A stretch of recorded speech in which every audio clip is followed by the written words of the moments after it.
Trump destroys Obama's most hated policy with one word after Congress passes tax cuts. President Donald Trump just destroyed Barack Obama's hated individual mandate policy with one epic word after the Senate voted to pass his new tax reform bill. You don't want to miss this. According to the Daily Caller, the Senate passed the Tax Cuts and Jobs Act early Wednesday morning with a 51-48 vote. Then, the much-anticipated bill passed the House a second time on Wednesday after minor changes were made on Tuesday, December 19, 2017. Trump supporters across the nation are celebrating this huge win as the president delivers on his promise to make America great again.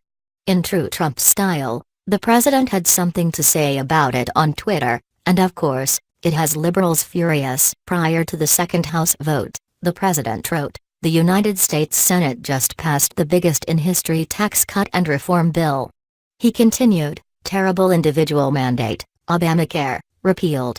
Terrible is the word Trump used to describe Obama's individual mandate policy, which came along with the tremendous failure known as ObamaCare. During his presidential campaign, Trump promised to get rid of the hated policy that obligates Americans to pay a penalty if they chose not to sign up for health care. In essence, Americans were being forced into something they didn't want by a socialist degenerate in the White House. According to the Gateway pundit, Vice President Mike Pence presided over the Senate for the vote and Senator John McCain, RS, was absent due to health complications stemming from his battle with brain cancer. McCain was reportedly hospitalized last week as he received treatment at an Arizona hospital. It didn't take long for another rhino named Mitch McConnell, Archie, to grandstand in an attempt to upstage the president. McConnell told reporters that he's proud of the legislation they crafted and is confident that the American people will be satisfied with how it will improve the economy.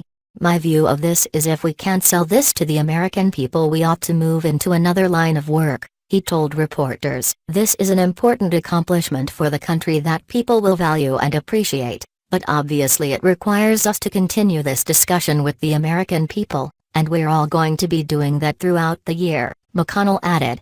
Trump's tax reform plan delivers the largest overhaul of the tax code since 1986. The GOP is confident that these new changes will promote economic growth and increase wages for everyday Americans. "As we go forward, I want American taxpayers to think of 3 dates and keep them in mind. New Year's Day, America will have a new tax code for a new era of American prosperity," House Ways and Means Committee Chairman Kevin Brady told reporters after the House vote Tuesday afternoon. "February 1st, look at your paychecks, because you'll see the tax relief we delivered today. On April 15th, you will for the last time file your taxes under this horrible, terrible tax code that we're putting behind us for the American people," he added. The new tax package will reduce the corporate rate from 39.5% to 21% and brings down individual rates. The new plan includes 7 individual tax brackets which fall at 10%, 12%, 22%, 24%, 32%, 35%, and 37%.